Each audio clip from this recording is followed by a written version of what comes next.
तो hello everyone, कैसे हैं आप लोग? आई होप अच्छे होंगे। स्वागत है आपका फिर से मेरी एक नई वीडियो में। तो चलिए बिना किसी देरी के शुरू करते हैं आज की कहानी को। आप अपने पिछले जन्म यानी कि पुनर्जन्म के बारे में कुछ भी नहीं जानते होंगे, लेकिन जरा सोचो कि अगर आपने पहले जितने भी जन्म जिए हैं वो आपको याद आ जाए। आप पहले किस तरह से पत्थरों से हथियार बनाया करते थे और फिर उनसे जानवरों से शिकार किया करते थे, और कैसे आपने खेती करना सीखा, और कोई ऐसी स्किल जो कि आपने आज से हजारों साल पहले सीखी थी वो आपको अभी तक याद है। और ऐसा ही कुछ होता है हमारे आज की इस कहानी के हीरो के साथ, जिसे कि अपने पिछले जन्म के बारे में बहुत कुछ पता था और इसी वजह से उसे किन किन मुश्किलों का सामना करना पड़ता है। जानने के लिए आप देखते रहिए हमारी इस वीडियो को। कहानी की स्टार्टिंग में हमें बताया जाता है कि रीबर्थ लेने की पावर दुनिया में बहुत कम लोगों के पास है, और वो भी दो ग्रुप्स में बटे हुए हैं। एक जिनका मानना है कि रीबर्थ कोई भी बुरी चीज नहीं है, इससे हमें अपने पिछले जन्म की गलतियां याद रहती हैं और हम इस जन्म में और भी बेहतर बन पाते हैं। और जो इन बातों पर विश्वास करते हैं उन्हें बिलीवर्स कहते हैं। लेकिन दूसरी तरफ है निहिलिस्ट, जिनका मानना है कि ये एक श्राप है, क्योंकि ह्यूमैनिटी को बार बार डिस्ट्रॉय होते हुए देखना बहुत ही शर्मिंदगी की बात है और उसे याद रखना उससे भी ज्यादा। कहानी शुरू होती है 1985 में, जहाँ पर ट्रेडवे बहुत सारे लोगों से बचने की कोशिश कर रहा होता है। उसकी दोस्त एबल और लियोना भी उन्हीं लोगों से बचते हुए भाग रहे थे। ट्रेडवे को बहुत ज्यादा चोट लगी थी और वो उन दोनों से कहता है कि अगर मुझे कुछ हुआ तो तुम मेरे अंदर देखना, और फिर वो अपनी कार को लेकर एक बड़े ब्रिज से कूद जाता है, लेकिन उसकी जान बच जाती है। और इससे पहले वे दोनों ट्रेडवे की बातों को समझ पाते तभी उनकी टक्कर एक ट्रक से हो जाती है और वो दोनों बुरी तरीके से घायल हो जाते हैं। तभी वहाँ पर एक आदमी आता है और उन्हें शूट कर मार डालता है। और फिर हम इसके बाद साल 2020 में इन नाम के एक आदमी को देखते हैं जिसे रात में अलग अलग तरीके के सपने आया करते थे। उसे भूलने की बीमारी है और इसके इलाज की दवा के लिए उसके पास पैसे नहीं है, इसलिए वो जॉब के लिए इंटरव्यू भी देता है, लेकिन उसके पिछले मारपीट के रिकॉर्ड की वजह से कोई भी उसे नौकरी नहीं देता। और फिर इवन इसके बाद एक तलवार बनाता है। वो कोई आम तलवार नहीं थी, उसे बनाने के लिए सालों की प्रैक्टिस की जरूरत होती है। लेकिन इवन के लिए ये बाएं हाथ का खेल था, क्योंकि उसे अपने पिछले जन्म की कुछ पुरानी यादें थी। और कभी वो जापान में एक लोहार हुआ करता था। इवन उस तलवार को एक गैंगस्टर को बेचने के लिए जाता है, क्योंकि बदले में उसे उसकी दवाइयाँ देगा, लेकिन वो उसे वादे के मुताबिक पूरी दवाइयाँ नहीं देता, जिसकी वजह से अब उन दोनों में बहस हो जाती है और वो सभी लोग इवन के ऊपर फायरिंग करना शुरू कर देते हैं। और तभी इवन वहाँ से अपनी तलवार को लेकर भाग जाता है, लेकिन इसके बाद इवन ऊंचाई से गिर जाता है और फिर पुलिस उसे पकड़ लेती है। और फिर इसके बाद इन्वेस्टिगेशन रूम में एक आदमी आता है जिसका नाम बैथलिस्ट था। वो इवन से ऐसे बात करता है जैसे कि वो दोनों एक दूसरे को काफी सालों से जानते हो। वो उसकी तलवार निकाल कर उसे बताता है कि ऐसी तलवार दुनिया में कोई भी नहीं बना सकता। वो उससे पूछता है कि लुक इनसाइड का मतलब क्या था। ये वो शब्द थे जो कि ट्रेडवे ने 1985 में उस कार चेस के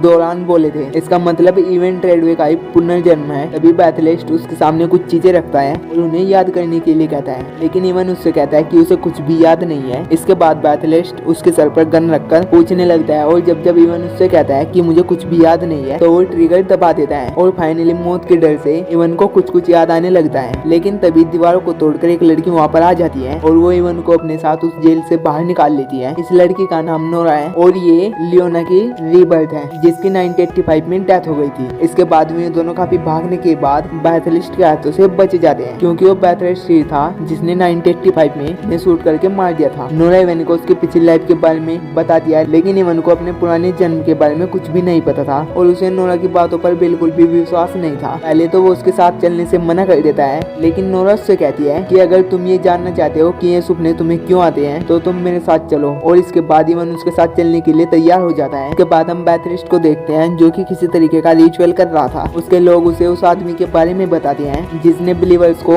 इवन के बारे में जानकारी दी है। इसके बाद नोरा इवन को बिलीवर के सीक्रेट हेडक्वार्टर में लाती है और हम देखते हैं कि इनके पास बहुत सारा पैसा और एडवांस टेक्नोलॉजी है। वो इवेंट्स को बताते हैं कि हजारों सालों तक तुम और बैथलिस्ट एक दूसरे के काफी अच्छे दोस्त हुआ करते थे, लेकिन धीरे धीरे बैथलिस्ट को पुनर्जन्म की शक्तियां श्राप लगने लगी और पिछले 300 सालों से वो अर्थ के सभी लोगों को खत्म करना चाहता है, जिसके लिए उसने एक एग बनाया है ताकि वो सभी लिविंग थिंग्स को डिस्ट्रॉय कर सके। लेकिन ट्रेडवे ने उस एग को उससे छीन लिया और उसे बनाने वाले सभी लोगों को मार डाला ताकि उसे दोबारा ना बनाया जा सके। इसलिए बैथलिस्ट इवन के पीछे पड़ा है ताकि उसे वो एग मिल जाए, लेकिन इवन को यहाँ पर कुछ भी याद नहीं है कि उसने उस एग को कहाँ पर छिपाया है। इसलिए वो लोग मिलकर उसकी बॉडी और उसके माइंड को ट्रेन करते हैं और इवन को भी धीरे धीरे ट्रेडवे की सभी यादें याद आने लगती है। तभी बैथलिस्ट बैथ के पास जाता है और उससे इवन के बारे में पूछता है, लेकिन कुछ न बताने पर वो उसे टॉर्चर करने लगता है और आखिर में उसे मारकर उसकी आत्मा को एक चिप में कैद कर लेता है ताकि वो अपनी यादों के साथ दोबारा इस धरती पर पैदा ना हो सके। दूसरी तरफ वो सभी पूरी कोशिश कर रहे होते हैं कि इवन को सब कुछ याद आ जाए, लेकिन इवन के सर में एक मेटल प्लेट लगी हुई थी जिसकी वजह से उसे चीजें याद करने में परेशानी हो रही थी। कैरिक उन्हें कहती है कि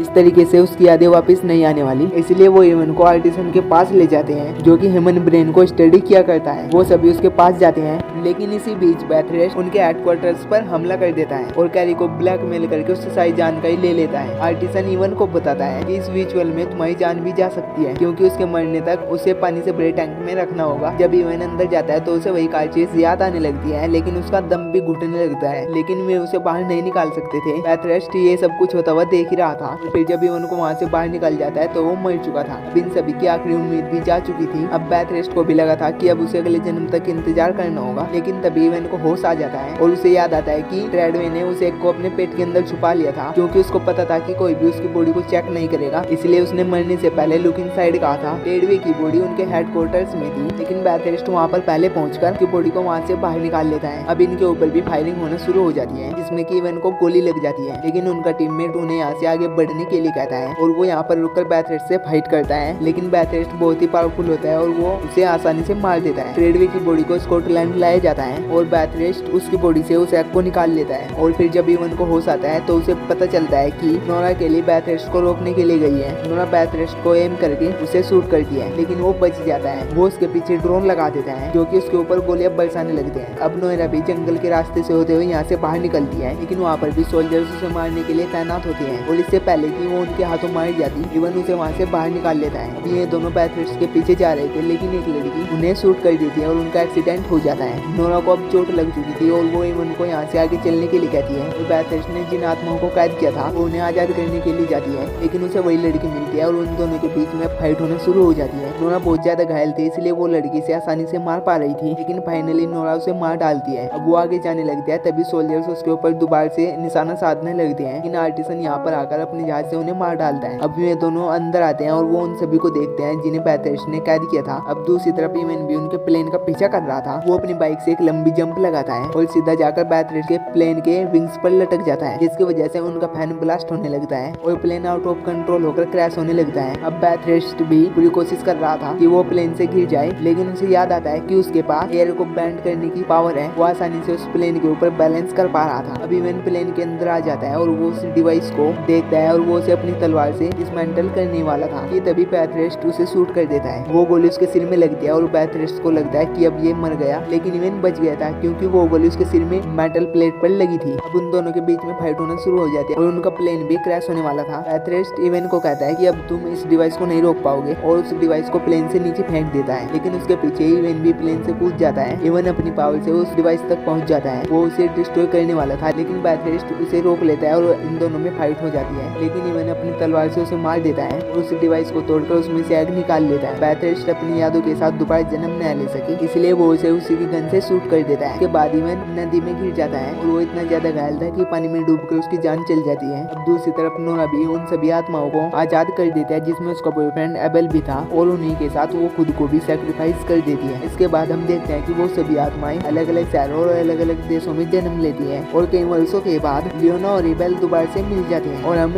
इंडोनेशिया में एक बच्चे को देखते हैं। आर्टिसन उसके पास आता है और उसे इवन की तलवार देता है, जिसके बाद हमें पता चलता है कि वही बच्चा इवन है, जिसका कि अभी दोबारा जन्म हुआ है। और इसी के साथ ये मूवी यहीं पर एंड हो जाती है। आई होप अगर आपको कहानी कहीं से भी अच्छी लगी हो तो मेरे चैनल को सब्सक्राइब करना ना भूलो और वीडियो को भी लाइक जरूर कर देना। और मिलते हैं आपसे ऐसी वीडियो के साथ, तब तक के लिए टेक केयर, बाय बाय।